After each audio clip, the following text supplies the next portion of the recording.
First off, welcome everyone. And I want to begin by welcoming Jim.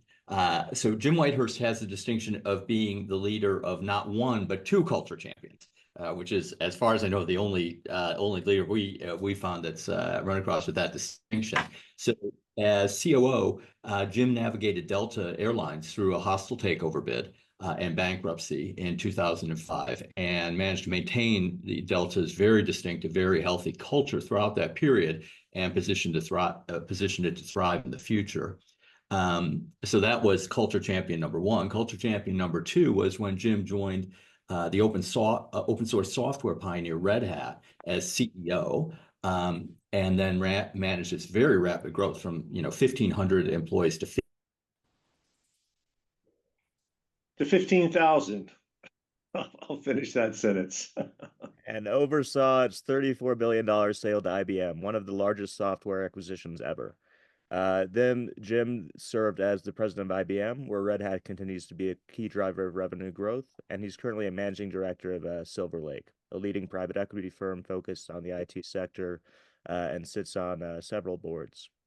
So Jim is also one of those rare executives who has thought deeply about what he's learned throughout his career and codified some of those insights in his book, The Open Organization, which for Don and My Money is one of the best guides to building and scaling a corporate culture for agility and innovation. So Jim, thanks so much for joining us today, and sorry about the technical difficulties. Yeah, no problem. It's great to be here. This is one of my favorite topics and one I don't get to talk as much about, but I'm continue to be fascinated by this, and there's still a lot of work to do. So glad to be here and look forward to the discussion. Likewise, yeah, we could talk about this all day.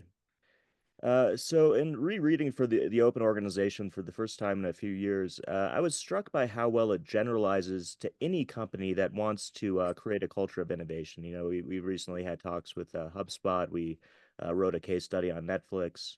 And we were quite struck by the level of confluence between the philosophy that you outline and what we found in these other highly innovative agile cultures. So in the book, you lay out 6 elements of an open organization.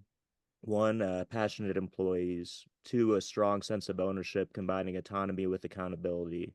3, transparency and sharing data and explaining strategic context. And 4, meritocracy, reputation versus positional power.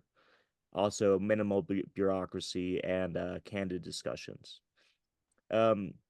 So as we mentioned with Netflix and HubSpot and some other companies, like Tolstoy's Happy Families, innovative and agile companies are all innovative and agile in the same way.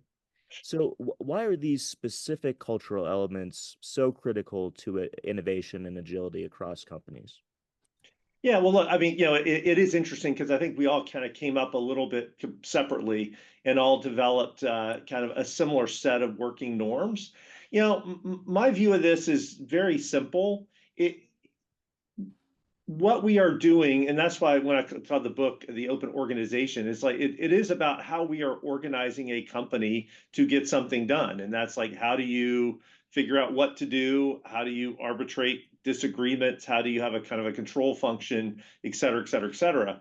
And so, if you want to say that some of those things are being replaced or augmented, or what you want to say from a traditional management system, those are the elements. So something like, I talk about autonomy with accountability. I'll pick one or a couple of those. I think there's this real drive around autonomy. Let's give people more kind of ability to make decisions. But honestly, if people don't feel accountable then to actually go do that, you've kind of just created chaos. So if you're trying to say, hey, I want people to make the right decision in the moment, it can't just be I'm giving them latitude to do that. You have to kind of create this sense of ownership and responsibility that they will do that. I mean, I'll take a far different extreme.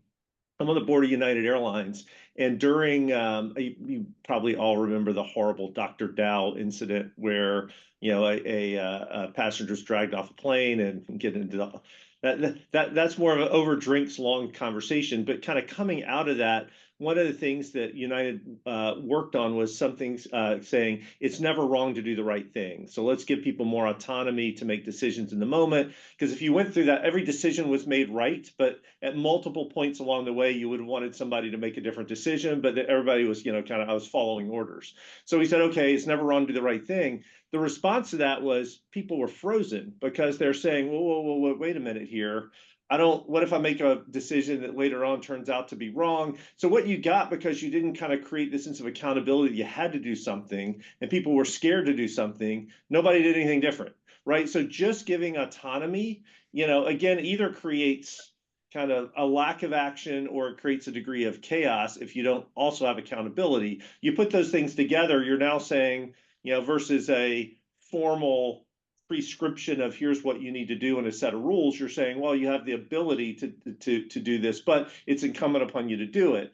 You got to combine that with this understanding the strategic context so people know, what to do. And so those things kind of come together on how you replace, I'll call it prescription and compliance in terms of what people do. And then the next points around meritocracy versus positional power and minimal bureaucracy versus frank decisions are, well, how are disagreements arbitrated or how are decisions made? And again, trying to say, let's not do it, the highest paid person in the room, let's try to make sure the right sets of dialogues happen. Those are the vehicles to do it. And yes, they're cultural elements, but they're actually replacing the cascading decision rights that you would see in a normal organization. So I think a lot of the things that you see naturally gel together, whether it's Red Hat or HubSpot or Netflix or others, because you actually literally are replacing other, kind of traditional management processes and functions with something different. But if they don't hold together, again, if you have kind of this minimal bureaucracy, but people don't actually have the right set of conversations, or you don't have the right set of kind of drive around ownership, then again, you kind of get chaos, decisions aren't made, things get pushed out. So these things kind of almost have to go together. And we talk a lot about, at least inside of Red Hat, about the tension between these things. Like, again, you can't have autonomy without accountability, or again, you have chaos, right? So it's these things generally kind of have to work together and, kind of set of bundled things. And I do think there's a sense with a lot of companies about, hey, I just need to give people more freedom. It actually doesn't work that way. This idea of frank discussions, you actually find the direct opposite. You tell people it's okay to have a frank discussion. Because most people are too nice. They don't want to have hard discussions. So how do you actually get people to go have the hard discussions? And I tell you, and we can go into it whenever if you would like, but that was one of the really difficult things to go do at IBM, where talking back to authority was just not something people did. And so we really had to think hard about how we specifically intervene to make some of those things happen. So I can talk about that now, or I can talk about that later, but those are the types of things where you can't just say, oh, I'm going to give people more autonomy. All right, wash my hands and go away. There's a lot to go with that to actually get the effective, full, kind of management processes working. Yeah, well, that's a fascinating point. So, what are the technical interventions that work to create frank discussions in a place like IBM? So IBM, we did several things. So one of the first, I mean, some of these you're going to laugh because they almost sound trivial, but they made a big difference. So one is we mandated that everybody leave 30 minutes at the end of their staff meetings free for open dialogue. Because one of my observations early on was when you tell people, hey, if you have something, bring it up, let's talk about it. If they have to actually go schedule time with their boss to bring it up, you've created a hurdle that makes that hard. And IBM, I guess you could argue, was great. I mean, they would run these meetings down to the second with long checklists and all this stuff. And, but you never left any room to be able to bring up issues like, hey, I've seen this in the market. How do we talk about that? So we did that. And it was amazing. The feedback we got, it's like, oh my God, we can actually talk about. And then people started creating even more time because, again, if you're continuing to drive forward in something and the world never changes, you don't need as much space to have those conversations. But when things change, where does somebody saying, hey, I'm not sure that's effective anymore, and let's go talk about it? And so kind of creating that space to make it easy was one. Number two, I really, again, not just me, but getting multiple executives to model, and celebrate when people would kind of come up and say something. I used to go out of my way. I remember this one time I'm doing kind of all hands. So there are, I guess, tens of thousands of people on the call. And I just said, and look, I really wanted to make the point, but I also wanted to emphasize beyond the point. I said, I was walking down the hall the other day and someone pulled me aside and said, blah, blah, blah, blah, blah, blah, blah. And I was hurrying on to a meeting, so I kept walking. But I really reflected on it and how insightful that was. And it's changed the way I've thought about blah, blah, blah. Well, that person, the next time I saw them was like blubbering, crying. It's like, I can't believe you remember that conversation. You announced it to the whole company, et cetera, et cetera. But it also got people to say, oh, it's actually okay to pull someone aside. And it's not just okay. It's like, man, maybe I make an impression that actually changes kind of what they do. And so trying to talk about those things are incredibly important. So multiple kind of things like that, and again, trying to talk about times where we've made a mistake. So you say, well, you know what, I wish I'd done this differently, or I could have done this better, and here's what I learned. And just as you talk more about it, you kind of make it more kind of visceral that it's okay. The other thing, I mean, I tell you, going straight from Red Hat to IBM, I mean, you could see it. I would walk into a room at IBM, and if I were in a room at Red Hat, I was like anybody else in the meeting, and people would be happy to disagree. I'd walk into a meeting at IBM. First off, there's a little bit of a stunned silence, and then everybody tries to say, okay, well, what kind of mood is he in? And then it's like they want to structure things around what I want to hear. And I used to say, and I would actually do this to make a point because I used to at Red Hat. It's like, look, I'm here because I want to have a dialogue around this. And if we get a mono kind of culture agreement around this, I'm going to take a point that I may disagree with just to argue the other side. So we hash out all the points. So don't assume what I'm saying in a meeting is what I believe. I'm going to advocate a position to get the dialogue going. And so when people kind of got used to that, then they were more willing to disagree with me because they didn't necessarily think they were, quote unquote, disagreeing with me. They were taking another side. And so really doing those types of things to get the people kind of used to dialogue is key. But a lot of it really is celebrating people who are willing to do it and thanking people when they give you tough feedback, which is hard. So especially in meetings, when somebody brings something up, say, thank you so much. That was really, really valuable. All those things go a long way to getting people kind of more comfortable doing that. And then as your reports do it, they start doing it more. And, we actually kind of, again, rolled out a set of programs around this and took executives through it to get people more used to that kind of set of ways of working. I don't want to say IBM fully got there. I mean, IBM still has a ways to go. It's a work in process, but those are examples of things. Now, if leaders aren't bought in, it's not going to happen, and that's one of the biggest issues. Is the simple way I would say it is change management happens in the decision-making process. So all of those things are painful versus saying just go do that. But because you've heard people's opinions and you've kind of taken all that into account, once you've made a decision, you've already heard all the disagreements. You've already hashed it out. People feel like they've been heard. So execution goes pretty quickly. But at times it feels like you're in this morass of decision making, and it's really easy to executive say, I'm going to be decisive, go do X. But the reason there are management consulting firms who have massive change management practices is because a lot of companies go and say, we're going to go do X. Now let me go convince people that was the right thing to do. Mm-hmm. And I don't know about you or how many of you are in a relationship with somebody, but if the person you're in a relationship says, I've made a decision that we're going to go do X on our next vacation, I hope you're excited about it. Versus, even if it's some wonderful trip you want to do, you're probably a little pissed you weren't involved in the decision, right?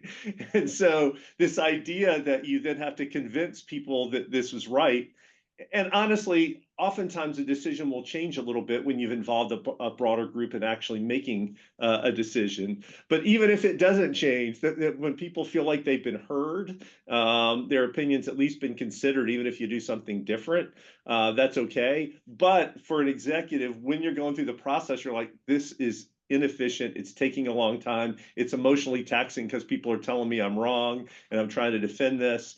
But if you don't do it, it's just going to all happen in the execution, which is more expensive and takes longer and is a bigger problem. But again, all that around to say you have to have executives that believe that there's value in doing it. Absolutely. And oh, sorry, Don.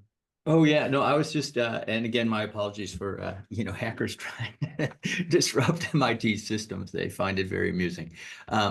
But so you've talked to him about the role of leadership, and I think one of the things I love, and I didn't get a chance to show the open organization earlier, the book, which as Charlie mentioned, for our money, is one of the best depictions of how you lead with culture in a way that kind of fosters agility and innovation. Um, you've talked about the role of leaders, but one of the things I love about that book is the kind of how you discuss in granular detail the mechanisms that you're really kind of making sure that this culture takes root throughout the organization, has taken root throughout the organization. And the term that you use, which I love, is this notion of culture as an output rather than an input. And in the book you talk about hiring for cultural fit and, the celebration, as you just mentioned, people who exemplify the values and, multiple channels of communication for transparency and, the role of peer recognition, like not just the role of the leaders, but all these mechanisms that, you kind of built and fostered and maintained throughout Red Hat to really make sure that that culture took deep, deep roots. So I wonder if you could just, as we think about things that are useful more broadly, the understanding, like, what are the levers we can pull if we're in an organization we want to build something like what you had at Red Hat. So, maybe you could dig into some of those, which of those you found most useful, which when you talk to other executives, you say like, oh, this, you might try this. Like, it'd be super interesting to hear your point of view on how you embed the culture deeply, really get deep roots through all these interconnected mechanisms. Yeah, and you know what? I think that's a good point. We on purpose didn't use the word leadership in the book. Um, and because I do think it's more systemic than about an individual and what an individual's doing, or even about a team of leaders are doing. Leaders have to be on board, but it's how do you make systemic change? And that's why I call it organization. It's a way to organize that has to do all the things that a normal organization would do, in terms of a control function and rewards and direction setting, et cetera, but in a different way, which is why we call it the open organization and not something around open leadership or anything around that. One just contextual story, let me tell really quickly, and I will get into it. One of the reasons we definitely didn't want to use the word leadership was early on at Red Hat, one of the things that I observed is we had this, I call it broad, playing a role in open source, but we didn't have like a really crisp mission statement. And so I kicked off an effort to develop a mission statement. And we had especially developers who are passionate in open source got really, really involved in this, and others. And we had a small team that was collecting input. And so we ended up coming up with our first draft, which said our mission statement was to be the leader let's see, how exactly did we do it? Because this is what we use. The leader in communities of contributors, partners, and something building better technology the open source way. And so we put that out there, and some of the most passionate people in the company and that worked in this said, that's not right. We're not leaders. We don't have any real full control on these things. That's just not correct. And so we came back with the second draft and said, okay, we are an active participant in communities of customers, contributors, and partners building better technology the open source way. And that same group says, well, we're more than a participant, we're driving direction. I'm like, yeah, but we said leader. And so finally, one of the engineers, and so he could always a little geeky, came out and said, well, we're really a catalyst. And so if you think about what a catalyst is in an experiment, is because of the catalyst, the reaction happens. And if it weren't for the catalyst, the reaction wouldn't happen.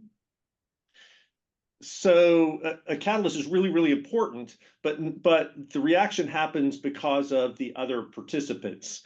And so our mission statement ended up being, our mission is to be the catalyst in communities of customers, contributors, and partners building better technology the open source way. But when you kind of think about that role as a catalyst, one of the examples I think I use is it's a little bit like if you put a post in a lake or in the ocean, all of a sudden a set of teeming wildlife will build around that. And it wouldn't if the post wasn't there, but you're not making any of the wildlife go do that. It just naturally kind of does that. So I think about what you are as a leader is how do you build the scaffolding for the right things to happen because people want to, and it's logical and it makes sense. And so, the highest level way I would say it, and I didn't develop this line until after the book, is, a leader's job is to create the context for people to do their best work. So again, a lot of this comes down to how do you create a context where these things happen? And of course, by creating the context and the way you're putting the poles in the water, you're determining kind of what develops. But it's more indirect. Or another analogy you often hear is it's a little bit like a perennial garden. And as the gardener putting it together, you are putting things certain ways to help things grow. But you are catalyzing that garden growing. You're not ordering something or able to do that. So if you think about some of the big, broad aspects of that, one is importance of purpose and people really believing that they are part of something more than just, a P&L on a quarterly basis. I do think that's critical all the way back to some of the things we talked about autonomy and accountability. And I would actually go, there's a third level of true ownership there. Like, how do you get people to say, okay, I have to own this. It's important for me to go do it. So there's kind of the whole purpose piece. There's then how do you get people to really kind of think about ownership? And quick example of that, I'll just as an example is, as Red Hat started to scale, we were bleeding edge of technology. The problem that often happens with companies at the bleeding edge of technology is they don't listen to their customers enough, and they drive off a cliff technologically. So great technology, but it doesn't meet customer problems. Sun Microsystems, a prime example of that. Incredible technology, fell off a cliff. The flip side is if you listen to your customers too much, you can, and honestly, this is one of IBM's big problems, you also don't deliver anything new and innovative because your customers probably aren't coming up with something new and innovative. So you got to do both. And so I used to talk about this at a corporate level, and I started doing this in kind of company meetings, and people were talking more and more and more about it. Well, then, without me trying, so the senior vice president group, which would have been one level down below the EVP group, got together and created a customer council with various people across the organization. Our customer support organization carved out 4% of their budget to start and had a group that started doing outbound calling. Somebody found budget to go institute a net promoter score program. So all those happened not because I created a working group that said, hey, we need to go figure out how we're going to be customer focused yet continue to be bleeding edge on technology. Smart people across the organization said, well, Jim said it's important, so we better figure it out. Right. And we didn't go create budget for it. People figured out how to do it within their budgets. So again, this idea of ownership, nobody else is going to tell me to do this. I got to figure this out, and building that kind of sense in the culture. And part of that's celebrating those things, talking about those things, but holding people accountable. It's like, hey, we said this is important. Why isn't this in your plan? Right.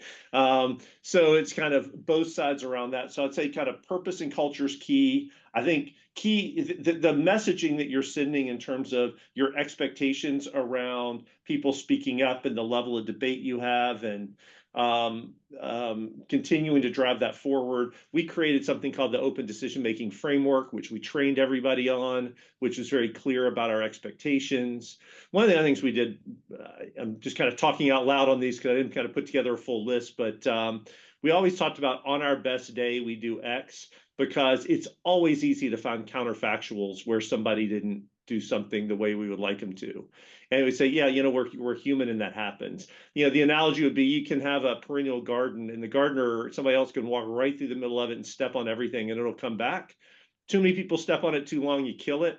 But I think it's okay to recognize that we're not all perfect. At times we make mistakes. And so recognizing that, I do think how we hired and how we brought people in. So as we said, like roughly half or more of our employees, actually I didn't say it. In the book, it talks about over half our employees came from employee referrals. And we spent a lot of time on that and celebrated people. Anybody who over their career referred more than 5 people, I sent a personal note to. So we really tried to say nobody knows a Red Hatter like a Red Hatter and pick people who fit. And we tracked how good people preferred and how well they did and coach people on it. Our new hire orientation was basically a cultural inculcation more than new hire. People would come out as like, I still don't know how to get my laptop, but man, I know the history of open source and why you people are so passionate about it. So working to build those things, our leadership development program, we had, I'll say, the regular kind of set of things you would do with competencies and competency models. But we then had an overlay called the Red Hat Multiplier, which are 5 things we would also rate people about associated with culture. So across all these processes, whether it's new hire, how we hired, how we brought people in, how we assessed, those are all things which give us cues to not only kind of drive the purpose, but also behaviors in a way that ultimately help people be kind of consistent against that. From the top down, as leaders, there were people that were frankly listened to more, but even if they were individual contributors, because they were respected. And honestly, that's one of the things I found quite interesting. A lot of times I would see at IBM, people would say, well, I don't really want to be a people manager, but that's what it takes to move up in the organization. At Red Hat, there was much more of a sense of, oh, I can have more influence as an individual contributor because, Jim will call me to ask for my opinion on XYZ area before he's going to go do something. And so those types of discussions or those types of kind of phenomena can kind of exist when you work to kind of build that out. But I think it really does start with thinking about purpose and those things, and then how you build all of the processes and systems that support that kind of culture that you're looking to build.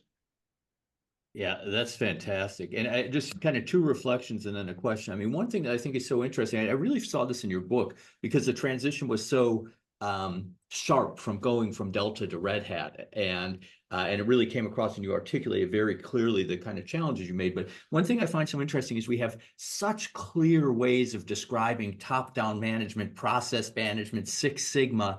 And yet the approach to leadership and organizations that you describe in the open organization, Red Hat, that we see in in Netflix, that we see in HubSpot and others, I think collectively we're still struggling with the language, scaffolding and perennial gardens. It's not as well articulated, which is again why I think your book was so helpful. The other point that, can I tell a quick story on that, though? This is an sure. analogy that it's not in the book, but I use a lot, but I think it's a really apt analogy. I'm sure most of you took Economics 101 in college. And if you remember this is classic. There's an upward sloping demand curve, upward supply curve, downward sloping demand curve, where price and quantity fall. That's kind of equilibrium, blah, blah, blah, blah, blah. And like in one of the last 2 lessons of a semester, the professor finally says, well, this is all theoretical, but it assumes everyone is rational and there's perfect information. And those things never really exist. But we had to do that to make the math work. Well, there's now a whole new set of economics and economic departments called behavioral economics. And this relaxes those constraints. And like Dan Ariely, if you've read some of his books, Daniel Kahneman. So there are all these economists who are now writing books specifically on the systemic biases that people have.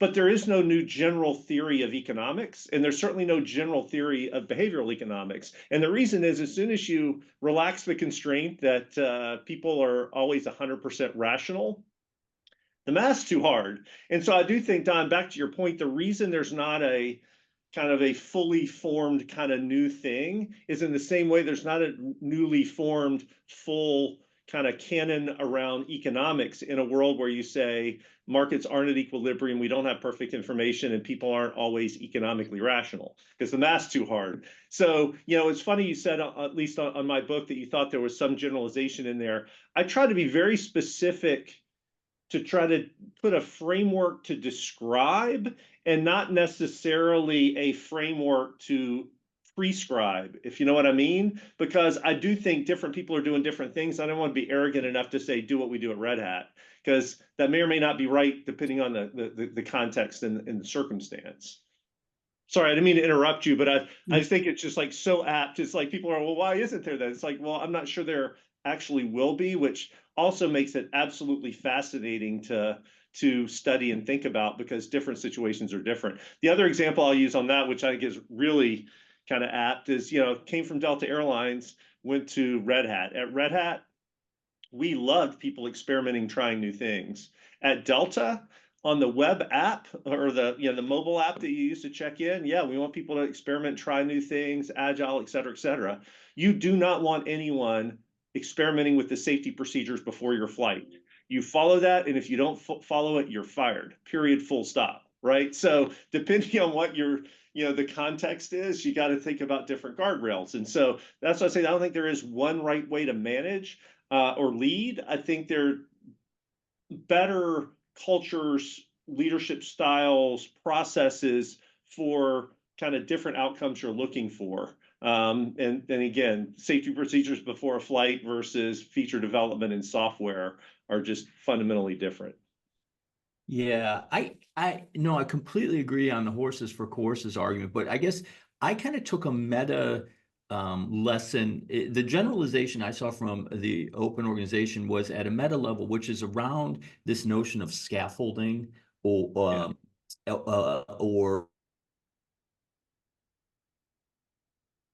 Uh-oh. Did he go out for everyone else? I think he did. Yeah, I think I know where he's going with that, so I'll try to answer, even though I don't know for sure. But yeah, no, I do think there's this idea of if you break out kind of components of a management system, there's like, how do you determine direction, right? And then how do you coordinate people to make sure they're doing the right kind of sets of activities around that? How do you arbitrate decisions getting made? And I guess one could argue whether it's separate or not, how you incentivize people to do those things. Those sets of things are the same. You have to do that if you're trying to organize a lot of people towards a common goal.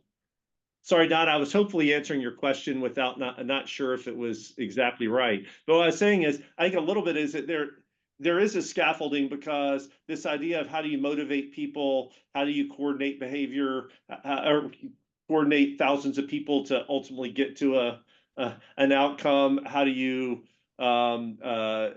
arbitrate disagreements? How do you observe and ultimately decide to change? All those things need to be in any management process or system. And so that's true in these, I'll call it more organic, agile type systems as well.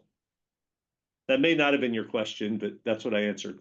It was a better answer than for the question I would have posed. So that's perfect. We've got some of our guests here, some of our Culture Champion Roundtable members. So this would be a great opportunity to see if we have lots more questions, but we want to make sure you have a chance to pose your questions to Jim. So let's see if anybody has a question they'd like to ask, and if not, we'll jump back in.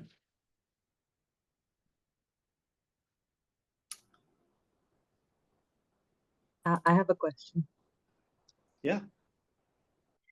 Hi, this is Najla from Majid Al. I'm sorry I joined a little bit late.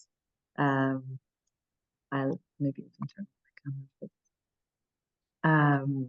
Just wanted to ask, did you at any point face skepticism coming from the organization or from members or all of your leadership team?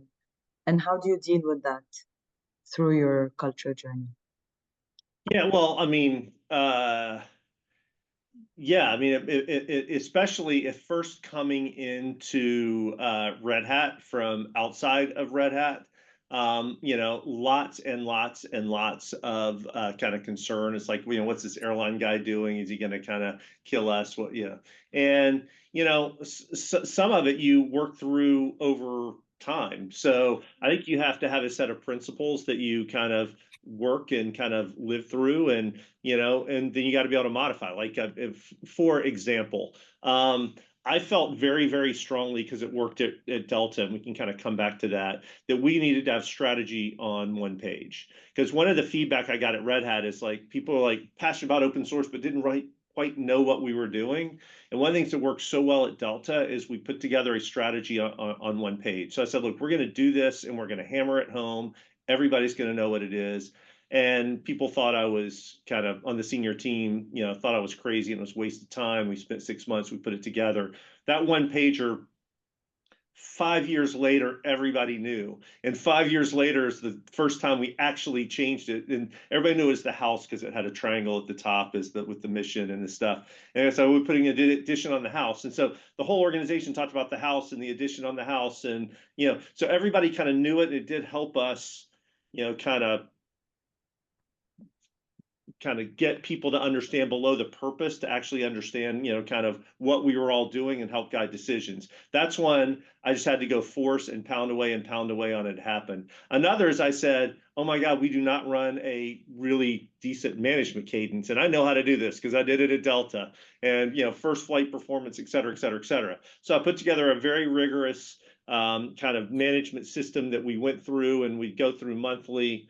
About 3 months in, I finally look around and say, okay, this is crazy. You all are right. This isn't how we run the place. And the simple thing is, for Delta, we have thousands of flights flying every day. And so first flight performance, our crews there, mechanical dispatch reliability, all of these things that go into that, you could do every single day.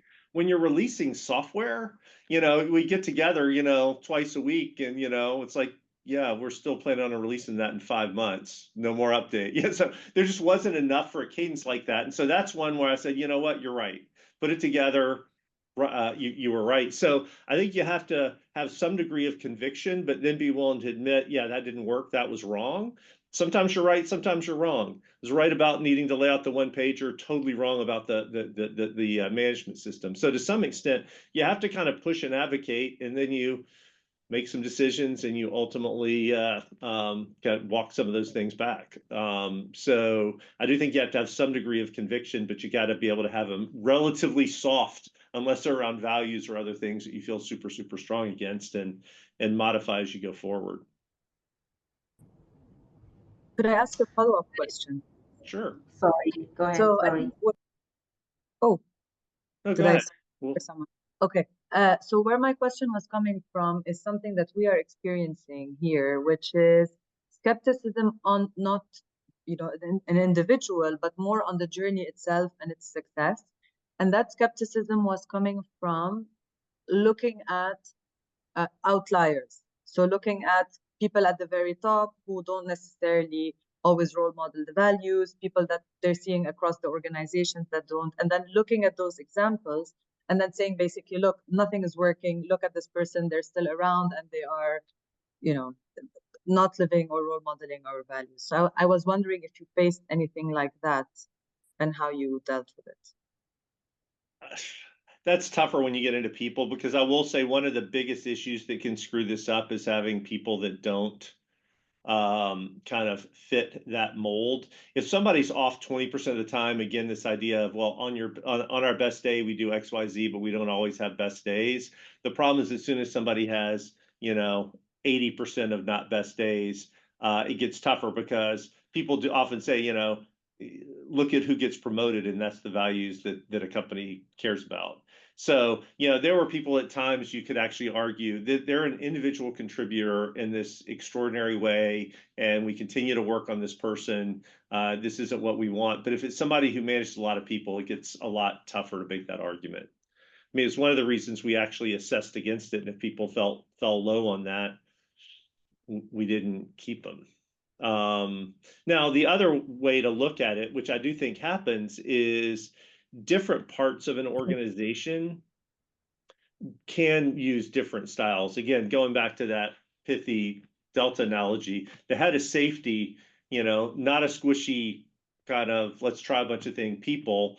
The people in development much more so that way, to much more kind of creative.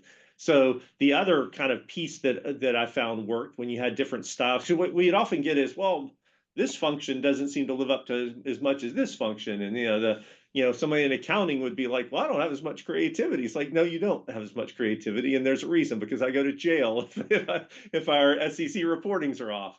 And so, yes, no, your job is to make sure, so you can have people in certain functions if that function isn't a place that requires as much, and be very, very clear. It's like we do different things, and those different things do require more or less. Now, you have to have an overall set of values and culture, but how those are manifested by a leader can vary depending on, kind of, again, the importance of or the consequences of making a mistake. Like, where can you experiment, where can you not, et cetera, et cetera. So, you rarely have a super touchy-feely CFO, and that's okay. So, but if you have somebody in a key line role where they need to do it and they're not, that honestly, that gets really, really hard. So if it's okay, can I just jump in there, Jim? I think the last question that was asked pretty much, so first of all, thank you for the insights, really, really great. And I think a lot of what you're saying definitely resonates in terms of, I guess, the journey that we are in and some of the challenges you've actually articulated. I think the last question was what I wanted to ask, which has been asked, but I did want to probably ask, I mean, one of the things that we have, which is a really, really it's a positive, but as we know, a strength overplayed culturally can also be a bit of a negative thing, is that we are quite strong in terms of relationships, and relationship currency matters, especially if you are wanting to really make some tough conversations. So part of it is we really invest time in building I guess, the relationships that help you to be able to interact with people at a different level. But the downside of that is that the tough conversations then sometimes become really difficult, really tough. Yeah. So my question to you is, what are the sort of things that you did that were able to help you to inculcate this culture way? Because it sounds to me what is really important is the ability to have those tough conversations, frank discussions, because that in itself means that from a culture perspective, you are able to confront the issues, especially where certain things are not happening that you expect. What nuggets of wisdom can you help with in terms of how do you actually inculcate that culture? Well, a couple things, and you're right on the point. It actually is tough. I mean, some of it is kind of broad-based programs. So we had a bit of that at Red Hat. So we made every people manager go through a critical conversations set of training, number one, to make sure that we work to kind of drive that through. And then, frankly, in various meetings that we were all in, we all tried to model a behavior of having tough conversations back and forth with each other. And I would laugh about it and talk about it. And especially my number two, Paul Cormier, and I, we used to frankly yell and scream at each other. We were probably beyond what would be considered appropriate, but we'd worked together for so many years. We're like an old married couple. We could scream at each other and walk out friendly. So we probably took it a little too far personally, but we did let people see enough of that to kind of know that that was okay. And we talked about the kind of importance of doing it. And you got to celebrate. I'll give you an example that I used to talk about. So my second week on the job at Red Hat. So I'm still getting up to speed, and I'm just out of Delta Airlines. I'm getting briefed on this area of technology called virtualization, which was brand new back at the time. This is 2008.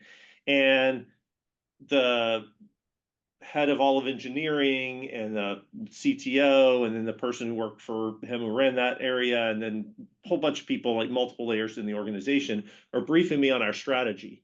And they're almost done. And one of the engineers in the room says, I just have to say, I know this is our stated strategy, but it's completely, totally wrong.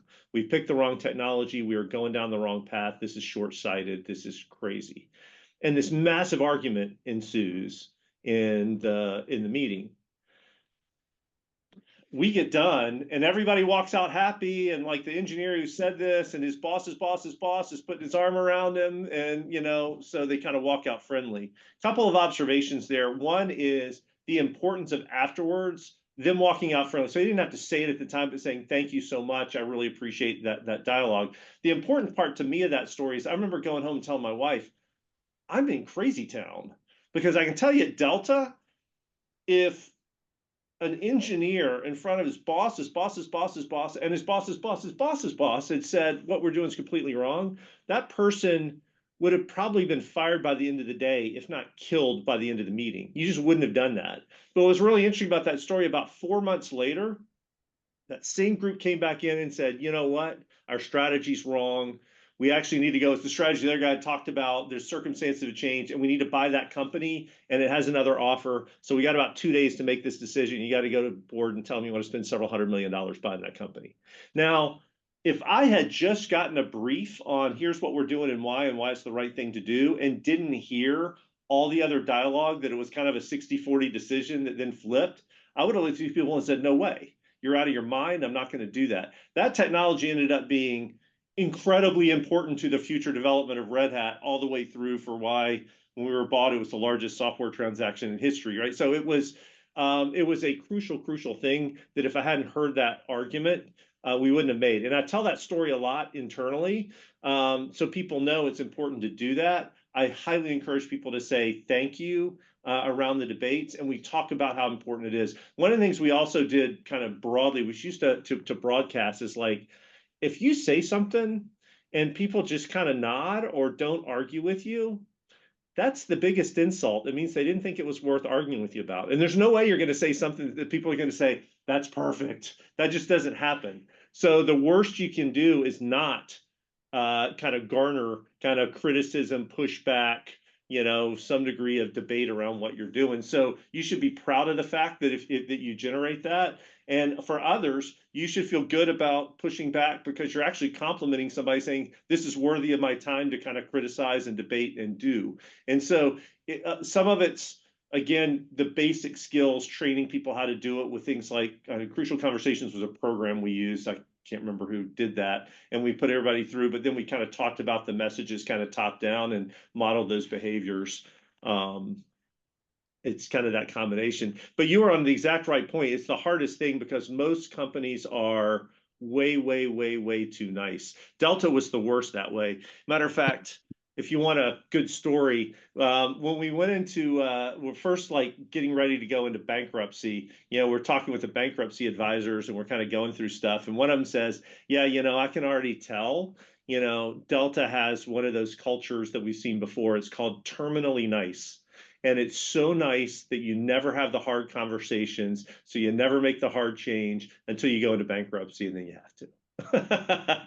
And there's something I've always remembered that terminally nice. If you don't kind of address the hard things, you can end up in really bad circumstance. I don't know if that was helpful, but it's a few thoughts. Brilliant. Thank you, Jim.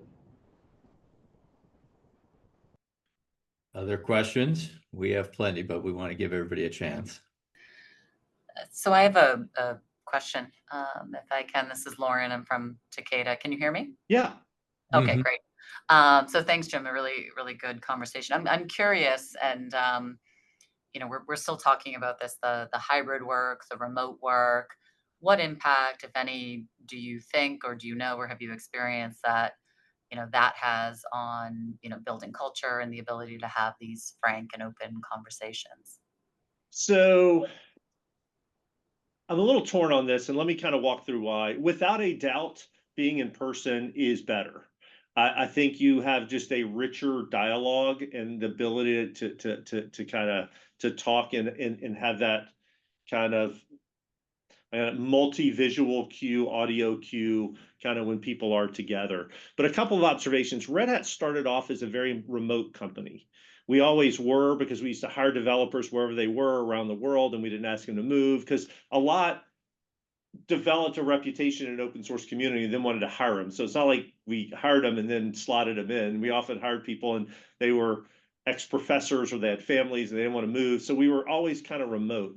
So we always worked to build systems, to build our culture in a remote environment. So we had something called the show. So we literally had a hired video crew, and they were part of our internal comms, who would go and around the offices, record people and things people were doing. And we had like a show. It was once a quarter. It was about an hour, and it highlighted people who were doing things that kind of lived up to our culture, whether it was an office doing something or an individual and what they did with customers. And we made it funny and fun. And when they came out, we always had viewing parties at all the offices. If you were at home, we'd all watch it together. so people would be on video and we'd have pizzas and beer. And, one example, the way we did our company meetings, all with video, we always kind of did a set of offsite. So we built a whole set of structures to inculcate our culture in what started off as a remote environment. I think the problem is a lot of companies started off where much of their culture and the cultural cues came by people being together. And then people went home, but you didn't replace them all with a bunch of other structures and processes to inculcate culture. And if you don't do that, then it just kind of falls apart. So we also were I think we fell into this, so I don't want to say we were smart about it because we were more lucky about it. We learned over time that depending on, I hate to use the technical, the API, the people, so how people interacted, did it need to be super rich or not? So we found marketing people had to be together. Like all the marketing people were together in our headquarters. And because you had this really rich API between marketing people where people were at whiteboards and talking and gesturing and doing all that stuff. Developers are sharing code. That's a pretty arbitrary API. And a lot of those people, because they were introverts, they honestly didn't want to get on video. They would use this like IRC, which is this like text-based chat, and they would look at each other's code. And that was a great API for what they were working on. So I think getting smarter with who needs to be together and who doesn't also matters. So again, what I would say around all of that is you have to spend a while building up a whole set of mechanisms, processes. I would call it video heavy, not just video conference, but like literally how you're highlighting what's going on in the company that supports your culture. And you need a whole program around that if you're going to be more remote, or you need to bring people back.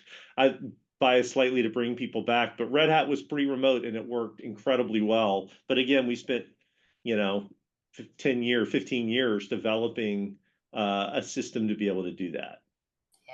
Yeah, thank you. That's super helpful. I think that's some of our observations too, is it's like very much not one size fits all. And for global companies, even if you brought everybody back into the office, you've got to connect globally. So a lot of those principles, I think, apply well. Right. And so that's what I tell you, this idea of doing the quarterly video, and they were hysterical. And I'd have to make a fool of myself in some, and so would others. So they made it that you really wanted to watch it. It wasn't some like dry corporate thing. I mean, they were like rolling on the floor, laughing out loud kind of things that that they would do every single quarter. But it would highlight a person and what they did, or an office, and things they were. So one example of just kind of myriad things that we did to try to do that. But I do think it takes a while to develop all of that. So to me, mandating people coming in is easier. Of course. Well, great. We're running towards the end of time. And so Jim, we'd like to close with anything you think we should have discussed in this broad topic of leading for innovation and agility and culture that we didn't touch on. I'm going to try to tell a story really quickly if I can to end. This was the most impactful night of my life and completely changed how I lead. So I was named Chief Operating Officer at Delta about 8 weeks before we filed for bankruptcy. I was 35 years old. I've been a strategy consultant. I'd had staff jobs in finance and running the network. And basically had to lock myself in a room with consultants and bankers to put together the plan. I'd spent no time talking to employees at all. I mean, like literally, we were trying to raise money. When you go into bankruptcy, you raise something called a DIP loan to survive while you're in bankruptcy. So I spent forever doing that. And the day we filed for bankruptcy, somebody asked, "Hey, could you go over at maybe chat with some of the mechanics, after you're done with the day?" And I'd kind of forgotten about it. And somebody mentioned that to me. It's like, "Hey, you said you're going to go over to the break room if you still have time." Well, this was unplanned, unscripted. I go over to a break room. So I'm 35 years old. I now have 80,000 people working for me, but I'd never had big groups. I was a staff person. And all of a sudden I have 80 people sitting in a break room looking at me thinking, and I got to figure out what I'm going to say. So it's night shift mechanics. They're all going to get laid off because they're the most junior mechanics. And I had no idea what I was going to say. So I just said, "Look, I'm sorry. Let me tell you about the plan and what your sacrifices are for, what we're trying to build." And then I turned on and gave the exact same pitch I'd been giving to creditors to raise our DIP loan for the last 6 weeks because I could like literally do it like I've done it 100 times, literally. So I do this for about 40 minutes and I stop, and there's this stunned silence. And these mechanics then, rather than saying, well, when do I get laid off or what's my path, people started saying, it's like, but if you're going to move that plane to international, do you actually have enough galley space there or lav capacity? And okay, well, can that actually do this mission? So they started asking very mechanic-y questions about the strategy. So I go home. I wake up the next morning, and so this was 2005. The iPhone came out in 2007. So my pager is blowing up. And you know, from people I'm saying, look, we don't know what happened, but it's like going across the company that you came and like told people about the strategy of the company. So I ended up canceling the next couple of days, going hangar bay by hangar bay, walking through the pitch. And it was like literally there's nothing, I mean, proprietary about it. Is how we're going to move planes to international and downsize this and how we're going to redo the leases and all of that stuff. And people just latched onto it. And so pretty quickly, people started asking, as you can imagine, like, well, what can I do to help? And so we said, look, get the planes out on time. If nothing else, we ultimately modified to save clean on time. Between September, when that happened, in January, Delta went from dead last in on-time performance to #1 among the major carriers, and has basically held that ever since. We did nothing but lay people off and cut their pay and benefits. But people want, now they had the context for what we're doing, they all wanted to have a piece in saving the company, and we told them, get the planes out on time. And so people thirst for that. Later on, we end up calling this the Velvet Rope Tour and ran all the flight attendants through it and all, you know, and kind of made it more structured. And I remember some people would come up to me and say, like, I have no idea what you mean by local flow mix and all these other pieces, but I appreciate the fact that you respected me enough to spend time to tell me about it. And I will say this idea of, you know, where it's like, we're not going to let Delta fail on our watch. This is the strategy. This is what we're doing. Creating that context is super, super, super, super, super important. And that's when we talk about knowing purpose, making sure people know the context of the strategy. It's not just that they make the right intellectual decisions. They become much more emotionally engaged and intellectually engaged in the company, and therefore perform better. And that's, you know, why I think Delta kind of came out so strong. It's still, I'm on the board of United, so I shouldn't say it, but you know, Delta's still the best major airline. And I think a lot of it kind of comes down to a very engaged workforce who knew the strategy. So coming around to making sure people know that, I would just leave with that last message.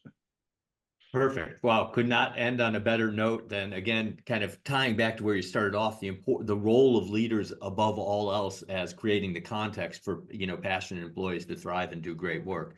So again, thank you so much, Jim. And again, my apologies for the technical glitches we experienced, but I really, really appreciate your insights. And thanks to all the Culture Champion Roundtable members. Yeah, happy to join. It's nice to meet you all, and enjoy the conversation. Thanks.